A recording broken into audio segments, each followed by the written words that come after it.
চাকরিজীবীরা মহার্ঘ পেতে যাচ্ছেন এমন ইঙ্গিত দিয়েছেন অর্থ উপদেষ্টা ডক্টর সালেউদ্দিন আহমেদ।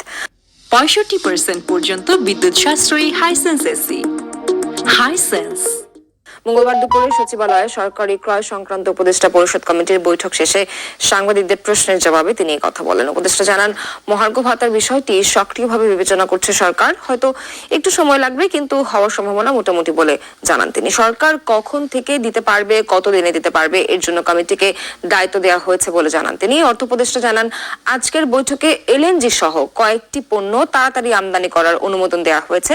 এছাড়া উপদেষ্টা ও সমপদমর্যাদা সম্পন্ন ব্যক্তিদের ব্যবহারের জন্য 25টি গাড়ি কেনার জন্য নীতিগত অনুমোদনের সুপারিশ করেছে অর্থনৈতিক বিষয় সংক্রান্ত উপদেষ্টা কমিটি। এনবিআর বিলুপ্ত করা এবং স্থলবন্দর দিয়ে ভারত বিভিন্ন পণ্য আমদানি নিষিদ্ধ করার বিষয়টি নিয়ে শিগগিরই আলোচনা করে এ ব্যাপারে নির্দেশনা দেওয়া হবে বলে জানান অর্থ উপদেষ্টা। আমরা অ্যাক্টিভলি কনসিডার করছি, এটা নিয়ে আমি কনসিডার করছি, এটা কমিটিকে দায়িত্ব দিয়েছে আমি, ওরা ওয়ার্ক আউট করলে আমার কাছে দেবে। হওয়ার চান্স মোটামুটি, কিন্তু হয়তো একটু সময় লাগবে।